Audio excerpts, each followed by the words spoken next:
সমগ্ৰ অসমীয়া জাতি ৰাজপথলৈ ওলাই আহিলে সংগ্ৰাম কৰিবলৈ, বিৰোধিতা কৰিবলৈ, প্ৰতিবাদ কৰিবলৈ তীব্ৰ আন্দোলন হ'ল অসমত।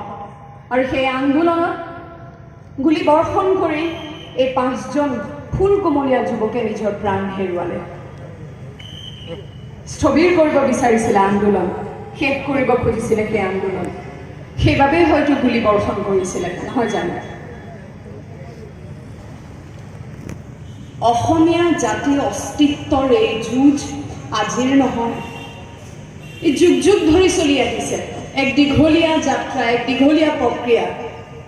দুখ লাগে মোৰ এটা কথা ভাবিয়ে যে অসমীয়া জাতি সদায় প্ৰতাৰিত হৈ আহিছোঁ। সদায় প্ৰত্যেকেই আমাক ঠগি আহিছে, প্ৰত্যেকেই আমাক প্ৰতাৰিত কৰি আহিছে, আৰু এইটো সত্য। অসম আন্দোলন হৈছিল, নিজৰ সন্তানক হেৰুৱাই কি হেৰুৱাইছে সেইখিনি কেতিয়াবালৈকে আমি মাত্ৰ উপলব্ধি কৰিবলৈ চেষ্টাহে কৰিব পাৰোঁ, সম্পূৰ্ণভাৱে উপলব্ধিও হয়তো কৰিব নোৱাৰোঁ। সেইখিনি অনুভৱ সকলোৰে মাজত আমি কৰিবলৈ চেষ্টাহে কৰিব পাৰোঁ। তেওঁলোক কিহৰ কাৰণে ওলাই আহিছিল? চেমটো ইমান সৰু আছিল যে তেওঁ একো বুজাও নাছিল সেইখিনি সময়ত।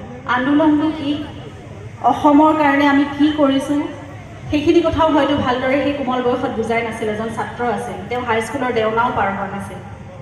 সেই কণমানি ল'ৰাটোকো চৰকাৰে আমাৰ আন্দোলনমুখী মূল কৰিবলৈ, প্ৰাণ কাঢ়ি ল'বলৈ কুণ্ঠাবোধ নকৰিলে। এই দিনটোত যোৱা বছৰ আমি যেতিয়া ইয়াত একত্ৰিত হৈছিলোঁ, আপোনালোকৰ হয়তো মনত আছে, বাহিৰত তেতিয়া পেৰামিলিটাৰী গ্ৰুপ ইয়াত বাহিৰত কিমান দূৰলৈকে তেওঁলোক ইয়াত উপস্থিত হৈ আছিল সেইখিনি হয়তো সকলোৰে মনত আছে। তেতিয়া এনেকুৱা লাগিছিল আমি সন্ত্ৰাসবাদী নেকি, আমি ইয়াত যে শ্ৰদ্ধাঞ্জলি জনাবলৈ আহিছোঁ, আমি ইয়াত যে প্ৰতিবাদ কৰিবলৈ আহিছোঁ। সেইখিনি সময়ত কেনেকুৱা ধৰণৰ নিৰ্যাতন আমাৰ ওপৰত বা কেনেকুৱা ধৰণৰ বাধা আমাৰ ওপৰত আৰোপ কৰা হৈছিল।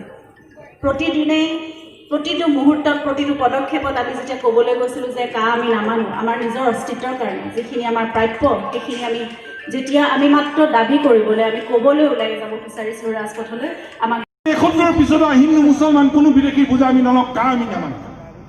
এই কথা স্পষ্ট। যুক্তি দিয়ক, প্ৰতিশ্ৰুতি মতে কাম কৰক। আৰু অসমত কা বিৰোধী আন্দোলনৰ লগে লগে দেশতো কা বিৰোধী আন্দোলন হৈছিল। ভাৰতবৰ্ষৰ বিভিন্ন প্ৰান্তত আন্দোলন আৰম্ভ হৈছে। আমাৰ আন্দোলন আৰু দেশৰ বাকীবিলাকৰ আন্দোলনৰ মাজত কিন্তু পাৰ্থক্য আছে। বাকীবিলাকৰ তেওঁলোকৰ দৃষ্টিভংগী বেলেগ, আমাৰ দৃষ্টিভংগী বেলেগ।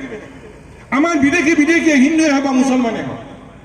আৰু অসমত বিদেশী সমস্যাৰ স্থায়ী সমাধানৰ উপায় আছে, সেইখন হ'ল অসম চুক্তি। চুক্তি মৰ্মে 51ৰ পৰা 71লৈ হিন্দু মুছলমান থাকিব, 71ৰ পিছত হিন্দু মুছলমান বহিষ্কাৰ হ'ব। সমাধান আছে, দৃষ্টিভংগী আছে। উত্তৰ পূৰ্বাঞ্চলৰ দৃষ্টিভংগী আছে। ইয়াৰ বিদেশী হিন্দুৱে হওক বা মুছলমানে হওক। ত্ৰিপুৰাত 40 লাখ জনসংখ্যাৰ ভিতৰত 10 লাখ খিলঞ্জীয়া ত্ৰিপুৰী এতিয়া যুঁজি আছে নিজৰ পৰিচয় ৰক্ষাৰ বাবে। গতিকে উত্তৰ পূৰ্বাঞ্চলৰ অবৈধ বিদেশী নাগৰিকৰ ডাম্পিং গ্ৰাউণ্ড নহয়, চৰণীয়া পথাৰ নহয়। আমাৰ চিন্তা বেলেগ, আমাৰ দৃষ্টিভংগী বেলেগ। আৰু কি বেলেগ? আমাৰ আন্দোলনৰ পন্থা বেলেগ।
হিমন্ত হাই হাই কেন্দ্ৰীয় চৰকাৰ হাই হাই অসম চৰকাৰ হাই হাই গাঁও আমি নামানো গাঁও আমি নামানো Notice unity long live Notice unity long live Uttar Pradesh Zindabad Ka amin na mano Bangladesh Rakhnabakhnkari ka amin na mano Hampore ka amin na mano Oh Hamdulillah ka amin na mano Aham Sukti Gulongakari ka amin na mano Club Zindabad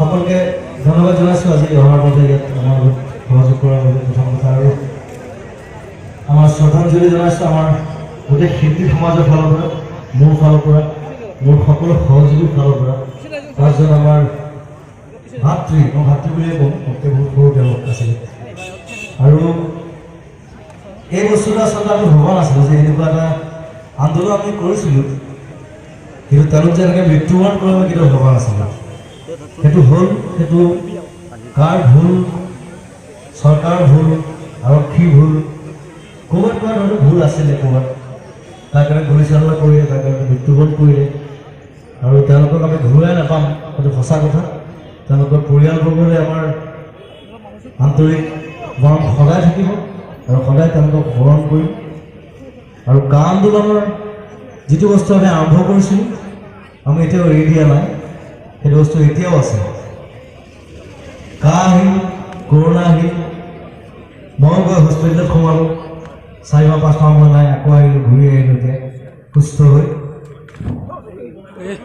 কাৰ স্থিতি এতিয়াও সবল আছে আমি কা আন্দোলন কেতিয়াও পাহৰিব নোৱাৰোঁ আৰু কাৰ আমি যিটো ইমপ্লিমেণ্টেশ্যন আমি কেতিয়াও নামানো প্ৰথম কথা দ্বিতীয় কথা আমি নামানো আৰু তৃতীয় কথা আমি কেতিয়াও নামানো গতিকে আমি আমাৰ স্থিতিত সবল আছোঁ বাকী চৰকাৰক অনুৰোধ জনাইছোঁ যাতে আমাৰ লগত কথা পাতে আৰু যাতে ফটককৈ ইমপ্লিমেণ্ট নকৰে মই যিটো শুনিছোঁ জানুৱাৰী মাহত এইটো সহজতে ভালকৈ জানিব জানুৱাৰীত ইমপ্লিমেণ্ট কৰাৰ কথা আছে বুলি মই শুনিছোঁ তেতিয়া আকৌ কিন্তু হুলস্থুল কৰিম আমি এৰি নিদিওঁ থেংক ইউ ভেৰি মাছ জয় অসম